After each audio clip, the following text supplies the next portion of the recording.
Elhamdülillahi Rabbil alemin ve salatu ve selamu ala Resulina Muhammedin ve ala alihi ve sahbihi ecma'in. Kurban ibadeti İslam'da en önemli ibadetlerden bir tanesidir. Hanefi mezhebinde vacip olan, diğer mezheplerde ise sünnet-i seniye olarak addedilen güzel bir ibadettir. Kurban malumunuz Hazreti İbrahim Aleyhisselam'ın oğlu Hazreti İsmail'i Allah Celle Celaluhu'ya adamış olduğu, kendisine bir evlat verdiği zaman onu Allah yolunda kurban edeceğine söz verdiği ve zamanı gelince Allah Celle Celaluhu ona İsmail Aleyhisselam'ı bağışlayınca Allah Celle Celaluhu bu sözünü hatırlatmıştır.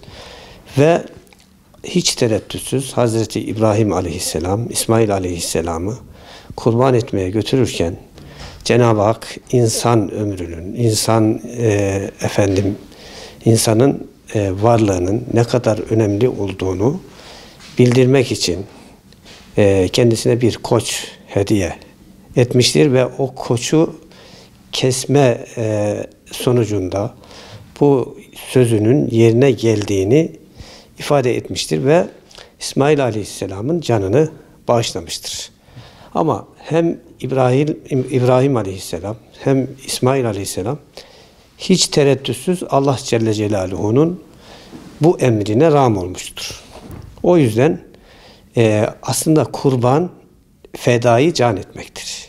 Yani Allah Celle Celaluhu'nun bizlere vermiş olduğu nimetler karşısında bütün malımızı, varımızı, yoğumuzu onun yolunda harcamaktır, sarf etmektir. İnsanın kendisinin kesmesidir.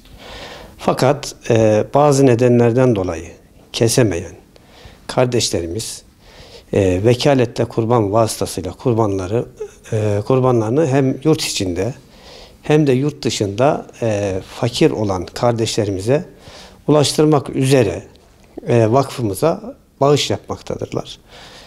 Tabii ki kurbanın bizzat kendisi tarafından kesilmesiyle vekalet yoluyla kesilme arasında hiçbir fark yoktur. Sevap açısından burada niyetler önemlidir. Çünkü Cenab-ı Hak "Len yenâlellâhe luhûmuhâ ve lâ dimâuhâ velâkin yenâluhut tekvâ minkum." Kurbanların ne etleri ne de kanları size ulaşır.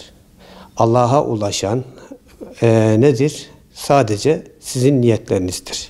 Dolayısıyla burada niyet önemlidir. Allah Celle Celaluhu'nun emrine uyarak bu kurbanlarımızı kesmemizdir. Yani Allah emretti diye yaptığımız için ve sadece dünyada Cenab-ı Hakk'ın bize vermiş olduğu malın, mülkün emanetçisi olduğumuzu bize hatırlatmak ve fakirlerin de bu dünyada olduğunu, onlar da mutlaka hatırlamamız gerektiğini bilmemiz için, tefekkür etmemiz için Cenab-ı Hak kurbanı emretmiştir.